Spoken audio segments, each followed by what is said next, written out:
avec le bloom, je peux avoir un truc cool.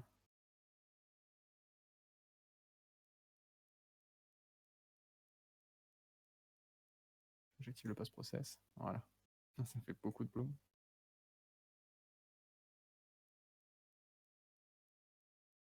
Voilà. Et si je fais play de ça, je commence à avoir un effet un peu sympa. Donc là, ça se met pas à jour, on a l'impression que ça lag, mais c'est juste que l'image se met pas à jour. Si vous faites play du jeu, ça marche. Du coup, là, je commence à avoir un truc qui fait un peu apparition, disparition en mode magie, quoi. Voilà. Donc ça, c'est un effet tout simple, en fait, dans les shaders. Il y a beaucoup de nodes là, mais si je refais le truc, en fait, c'est juste là, il y a une texture, peu importe qu'elle bouge ou pas, en fait, ça on aurait pu ne pas le faire, c'est pareil. Peu importe qu'elle bouge ou pas. Il y a un truc de noise qui est là. Il y a l'effet de seuil qui est ici et là aussi. Et j'utilise pour limite de cet effet de seuil là la variable de temps qui est là. Je le fais 2 fois mais un peu décalé et du coup j'utilise un pour l'alpha et un autre pour la couleur. Le fait qu'il soit décalé, ça me permet d'avoir le blanc qui est pas pile là où il y a l'alpha. Et du coup, ça me donne cet effet-là, en fait. Ça pète les yeux, oui. On peut faire un... Bah oui, du coup, je l'ai fait. C'est avec niveau intermédiaire. Et alors, ouais, je vais faire l'effet de la flamme, là, juste pour l'exemple. Et après, ce sera déjà un truc cool pour aujourd'hui. Alors, l'idée de la flamme, moi, je vais retrouver sur Internet. Ah, avant, je vous montre un truc. Il y a plein de gens qui font des trucs cool avec des shaders. Hein. Déjà, il y a nous, on fait des trucs sympas sur Twitter et tout. Mais il y a des gens qui font des trucs vraiment cool. Il y a Minions Art. Je vais retrouver ça. Minions Art. Shaders. Voilà. Qui est, qui est, qui est une artiste assez talentueuse qui fait un jeu qui s'appelle Astro 4. Et ce qu'elle fait aussi beaucoup, c'est des tutos de shader comme ça, en fait, mais plus avec du texte directement, où tu as du code comme ça qui est affiché. Et elle fait pas mal de choses. Moi, je me suis inspiré pas mal de ce qu'elle a fait pour ce que nous, on a produit comme GIF et tout, quoi. Et en fait, elle va faire des effets comme ça. Alors, celui-là, il charge des cool, voilà. Ça, c'est un shader, du coup, qui fait cet effet-là de transition. En fait, il y a 2 textures et 2 couleurs différentes, mais qui se gèrent par rapport à une distance d'un objet. Du coup, il y a cet effet un peu de portail comme ça. Il y a le fait de mettre de la neige sur des éléments.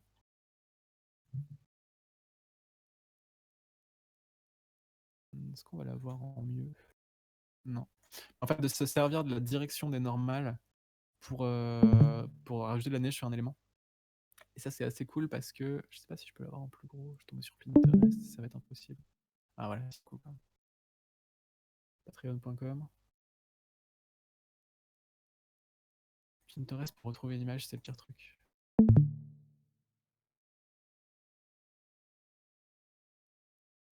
Ah voilà.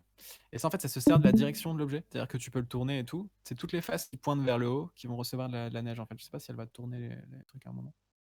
Mais c'est assez cool. C'est pas une texture qui est dans l'objet, c'est juste en fonction de la direction de là où pointe la face en question. Si elle pointe vers le haut, il va mettre de la neige dessus le shader en fait. Du coup, bah voilà, c'est assez cool ce truc-là. Qu'est-ce qu'on a d'autre? Bah, elle a fait la même chose pour l'herbe. Bah, du coup, typiquement l'exemple, ouais.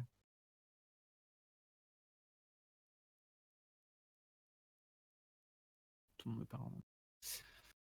Typiquement l'exemple, voilà. C'est que les faces qui pointent vers le haut qui reçoivent de l'herbe. Et du coup, ben, ça permet de faire un truc où t'as pas besoin de texturer et tout. Il y a tout qui est déjà texturé de base en fait. Enfin, tout se texture en direct de façon procédurale. C'est hyper pratique pour placer tes éléments comme ça. C'est toujours ce qui sera vers le haut qui sera en herbe. Et du coup, t'es tranquille. Ça se sert des normales, ça sert de la direction des objets en fait. Voilà, il y a plein de trucs comme ça. Et il y a énormément de choses à aller voir sur son Patreon, sur son Twitter. J'ai juste en la suivant sur Twitter, il y a plein de choses qui sont. Donc à Minzart, il y a Lan Zucconi qui fait des super tutos hyper détaillés où il y a tout le code et tout. Et c'est un peu un des. Voilà, il a écrit des livres sur les shaders et tout, donc c'est un peu une des références du milieu. Et après, il y en a plein d'autres, hein, mais déjà, c'est 2 grosses références, quoi. Et typiquement, je vais faire shaders.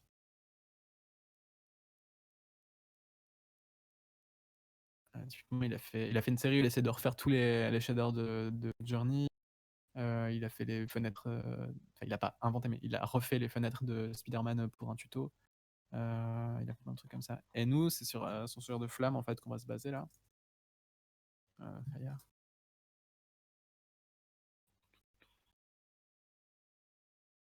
pas si ça va être celui-là. C'est un peu ça qu'on va reprendre comme idée.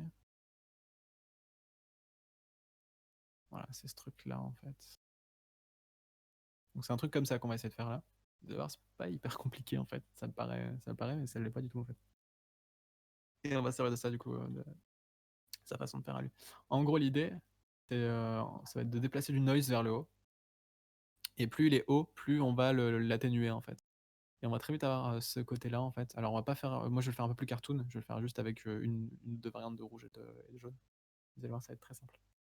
Je le fais en rapidos là. Du coup, je sélectionne tout ça. Oh mon dieu. J'espère que. On reçoit des messages en chaîne. Du coup, je vais faire un noise. Donc je vais utiliser ce truc là. Ça c'est comme une texture mais qui est créée dynamiquement en fait. C'est juste un noise. Il fait cette texture là à l'infini et il la répète quoi. Si je branche ça à la couleur, je vais avoir mon truc qui ressemble à ça. Alors mon alpha est à 0 donc ça affichera rien. Je vais avoir ça. Je vais enlever le bloom aussi. Voilà. Et on va retomber là-dessus. Voilà, donc si je mets juste un noise, j'ai ça. Je vous montre un peu juste le déroulé, hein. Je vais jusqu'au bout direct. Je vais refaire ce truc où je prends les UV et je les décale avant de les rebrancher ici. Donc ça, je décale la position qu'il utilise pour aller sampler mon truc. Je vais faire un offset, tiling offset, voilà ici. Non. Et je vais utiliser comme offset le temps.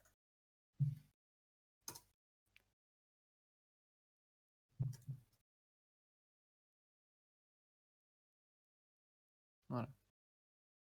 Donc là, j'ai pris le temps, je l'ai mis en Y d'un truc où il y a X et Y, qui fait que en X, c'est 0, la position, elle bouge pas.